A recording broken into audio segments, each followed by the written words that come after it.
Welcome back. We're taking one more step towards winning your Survivor pool with Scratchin and Survivin. Next.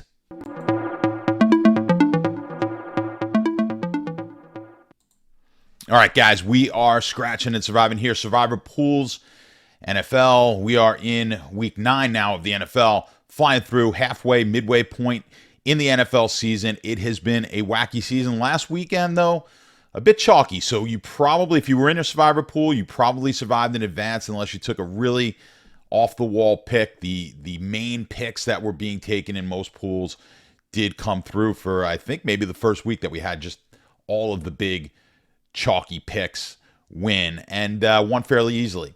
Now, if you were in a larger pool and then you went out on a limb, the one team that we thought was a team that you could take would be Atlanta. That wasn't an easy one, but it would have got you through, of course, with that overtime win, and you would get rid of a team that you most likely will not be using in the future. But most of you took Dallas, or you took Philly or Buffalo.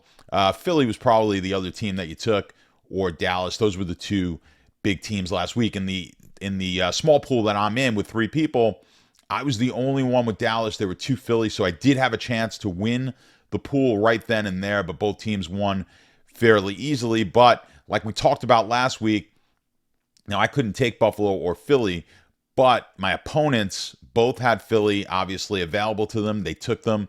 One did not have Buffalo or Philly yet, so wasn't sure which way they were going to go. They went with Philly. They'll most likely take Buffalo this week. But because of that, I was a little behind, right? I didn't have as many good teams. So my equity, although we only had 3 people in, you would say, well, I think the pot is, let's say, $2,500. Let's call it $2,400, make the numbers easy. That's $800 worth of equity. But my line was not as good as the others, because if you had Buffalo and Philly left, those are 2 very strong teams. They're big favorites throughout the next few weeks. So they had more equity. I didn't do the math, but let's say they had $950 in equity, and that equity was coming out of mine. That person who had multiple, the Buffalo Philly pick, and let's say it was really being taken from me. So if I lose $150 off of my equity, I'm down to $650 to their $950. That's probably where it was. Now, with taking Dallas last week, and then, of course, having them advance and having the other 2 take Philly, that now brings me closer to their equity. Our lines look a lot similar, more similar than they did last week. We're a lot more equal, and we'll see now going into this week exactly how we're going to play that. I think I mentioned it last week. I want to just mention it again. Hedging, this is the time of year, or at least when we get to this point in pools, where you're going to start looking at hedging. I did not hedge last week. I could have, but I took a risk there. Obviously, the longer you wait on hedging, and of course, if you survive, the better off you're going to be. So when you're in a pool with a lot of people, if you've got 100, 200 people, and you're trying to hedge, even if the pool started out with 10,000 people and you've got quite a bit of equity in the pool, when you're hedging, you've got to hedge for a relatively small amount. Trying to even get back the full amount that you paid in the pool may not be advantageous. You really have to map it all out, because we've got a lot of weeks left. You still don't know if you've got 200 or 300 people in a pool. I mean, the way the pools are going, we might be done in 4 or 5 weeks. Or if the pools start, or the weeks start happening like they did last week, this pool could go a lot longer, and now you're splitting it with 20 people. So we don't 100% know exactly what it is, what the prize is that we're playing for. So we have to be careful with hedging. You can get yourself in trouble by hedging too much, and you continue to win your picks in the pool, and then your hedges start losing, and now you've built up a lot of losses in the hedge. Also, depending on how large your pool is, you have to figure out just how much you can bet. If you're in a state where you can only bet online, you may be capped as to the limit you can put. Plus, you may not have that cash available to you if you have to start making $10,000 and $20,000 bets to hedge to catch up. It can get to that point because you're starting to hedge exponentially, right? So if I hedge this week for a couple $100, I may have to hedge next week for double that, and so on and so forth. So you could get yourself in a bad situation by hedging too soon. So the longer we can hold out on the hedge, the better. And of course, the less people in the pool, the better, because the likelihood of the pool ending relatively quickly, the better. Now, one other thing on hedging, I mentioned this before, is if you can hold off and play a late game as opposed to an early game, if all things are being equal, of course, you're going to get more information. If your opponents all play games that happened before your game, and now you're sitting, let's say that Dallas game last week was the Monday night game. I would have known if Philly lost that was it. Dallas winning would have won the pool for me. As a matter of fact, it happened to the participant, one of the participants against me the week before. Myself and the other entrant all had Tampa. We both had Tampa, and then the opponent had had New England on the Monday night game against Chicago.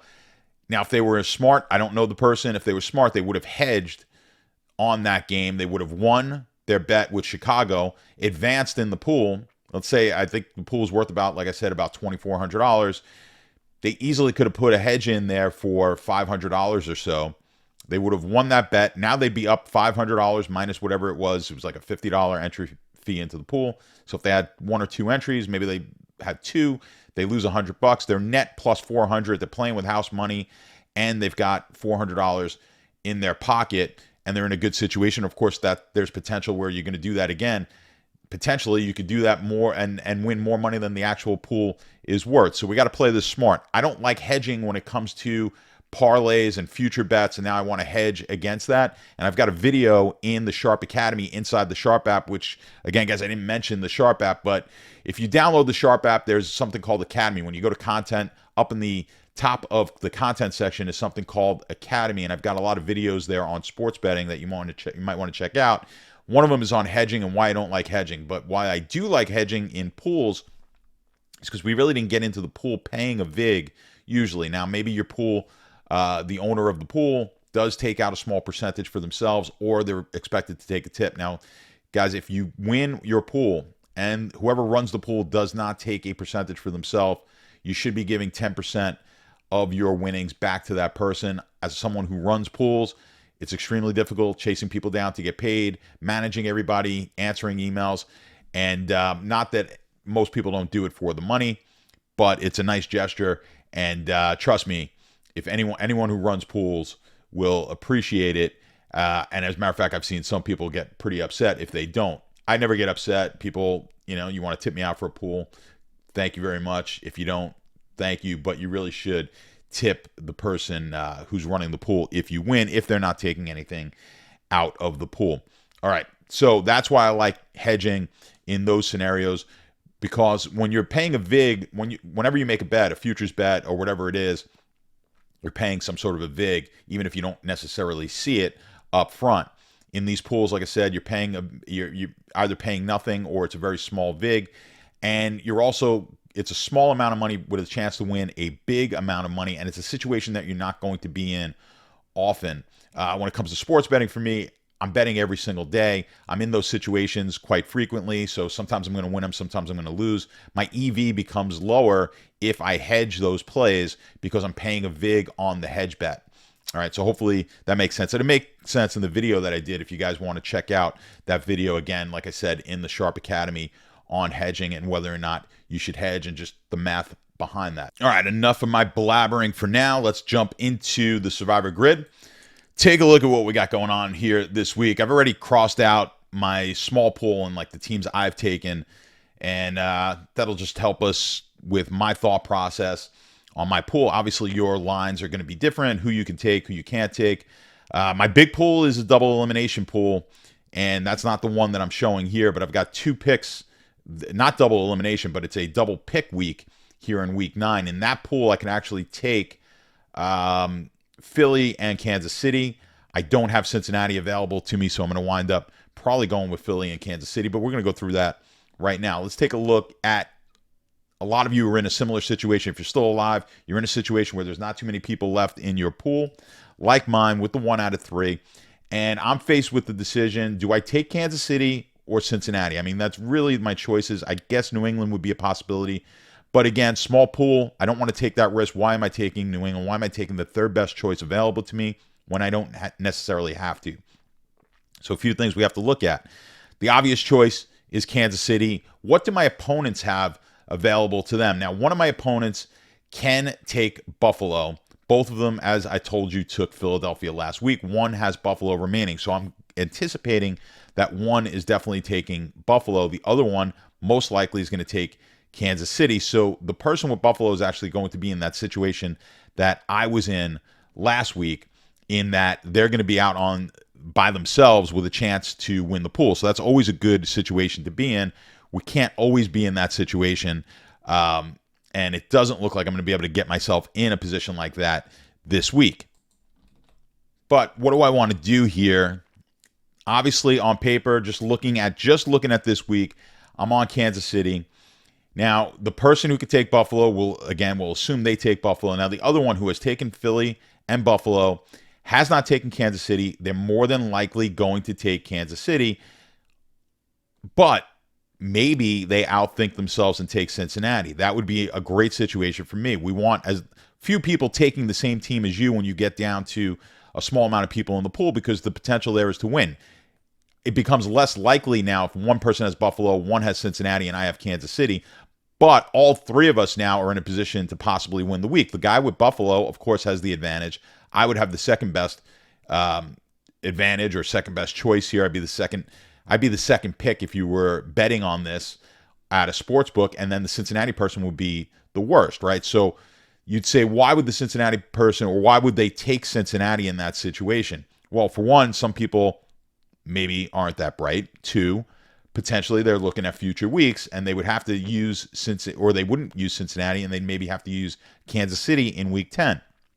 That's actually the case here, where you may want to, and I'm in that situation, maybe I want to take Kansas City in week 10, hold off on taking them in week 9, and then take Cincinnati, as we saw, as a 7.5-point favorite. So let's kind of analyze that here. If I pass off on taking Tennessee, I'm now taking a 7.5-point favorite this week and a 9.5-point favorite the following week. So what does that add up to? 17 total points worth of a favorite. We don't have to do the percentages, right? We could just do it like that. It's going to get us in the ballpark. That gives me about 17 points worth of a favorite. My other option is taking Kansas City this week as 11.5-point favorite, and then taking the Giants the following week. That's 17.5 points. So I'm a half point better by taking Tennessee, or taking Kansas City over Tennessee here this week, and taking the Giants, but not because of that half point. The reason it's a better play is, one, we want to get ourselves in a situation where, certainly if it's close, we're taking the better team sooner for a multitude of reasons. But one, like I mentioned before, the pool might end this week. We may not get to week 10. So I want to get I'm going to fire. This is a point where I'm firing my best bullets if possible each and every week when I'm down to that small amount of people left in the pool. I don't want to outthink it. Let them outthink themselves. Let someone who thinks they're smart come in and take Cincinnati this week. They're going to take a team that's 4 points worse than me, 5.5 points worse than the person taking Buffalo, in order for them to take a team that is 3.5 points better than the next option next week, and maybe they don't even get there next week. Okay? So let them go ahead and make that play. We're not going to do that. We're going to take Cincinnati. Now, let's just take a look at week 11. Or we're going to take Kansas City. I'm sorry. We're not taking Cincinnati. Now, when you look at it, it even makes it's even better here not to take Cincinnati. Now, hopefully, some of your opponents, and 17.5% of them are, now a lot of them are taking Cincinnati because that's their only option. They may have taken the Buffalo, Philly, Kansas City already. So in some of your pools, larger pools, they're kind of stuck here on Cincinnati. You might be in that situation, right? And we'll go over if Cincinnati is just your only play. But when you look at week 11, and again, small pool, maybe we don't get there, but this is just giving us more reason here not to want to take Cincinnati. When you look at week 11, this is going to be your best option, and it's not all that great an option anyway at Pittsburgh.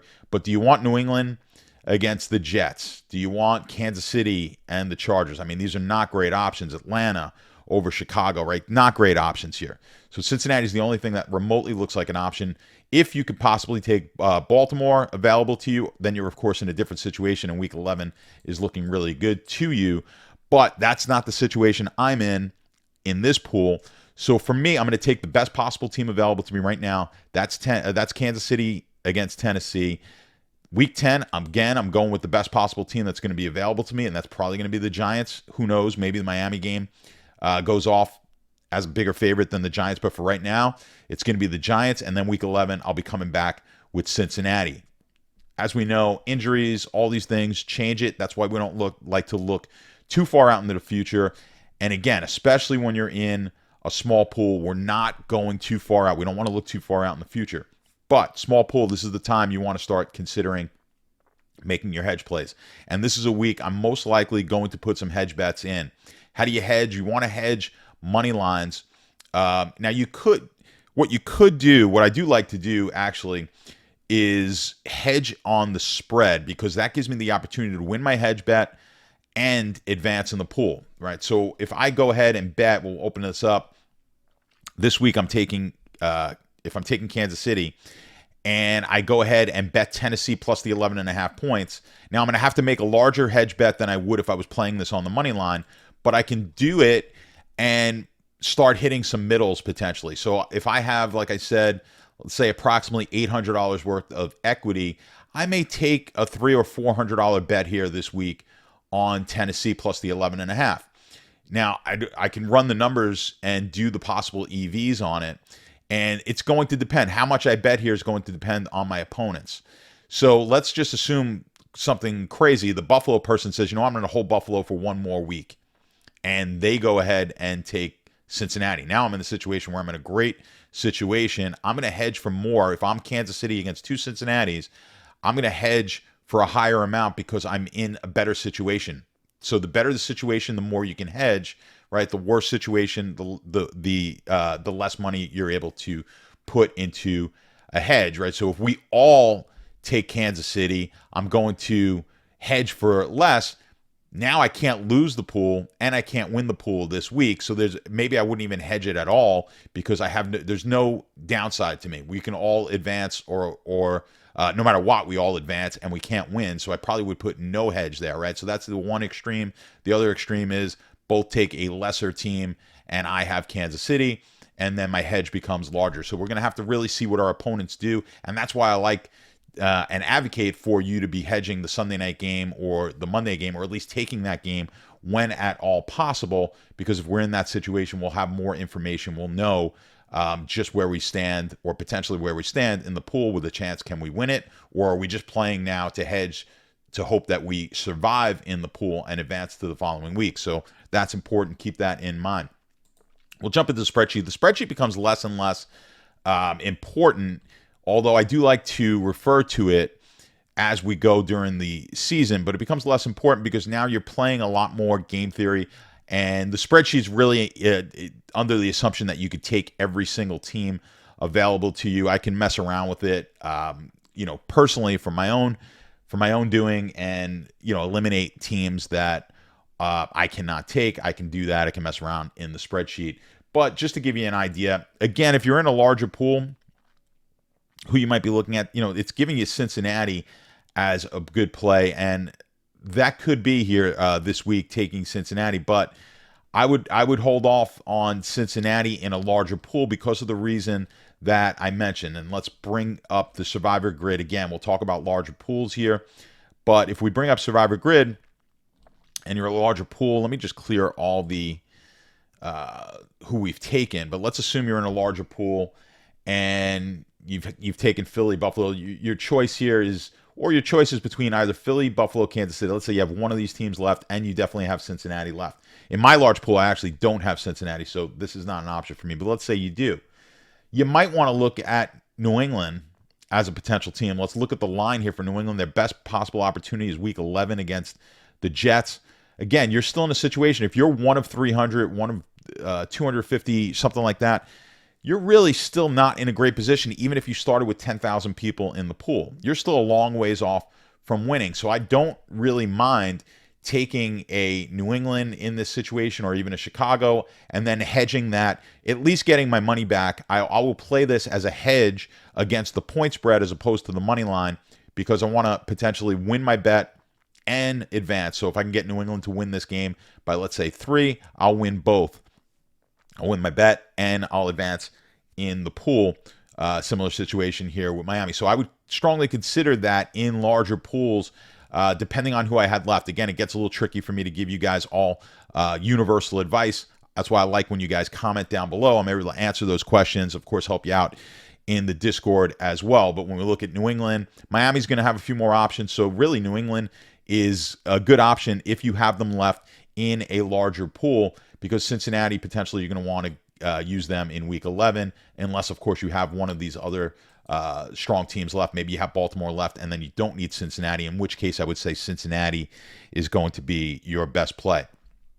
So, of course, this is always dependent upon your pool and who you have left, but you can always leave a comment down below. You could join the Sharp app, which I'd always appreciate, and you could head over into our Discord, ask me questions in there. But that's what we're looking at. We're getting down to the nitty-gritty, and that's where we're at in these pools right now. So good luck to you guys this week. Try and hedge if you possibly can. If you're in that situation, if you're unsure, be sure and ask me down below. I'll try to give you some tips on hedging, how much you can potentially hedge for. And when you let me know down below your questions, let me know how many people are left in your pool, who you've taken, if it's a relatively small amount of people, who your opponents have taken and who they potentially can take. All that information is important in order to get you the best advice I possibly can. So good luck this week, guys. We'll be back next week, hopefully surviving and a little closer. Maybe you'll win your pool this week. Who knows? Good luck.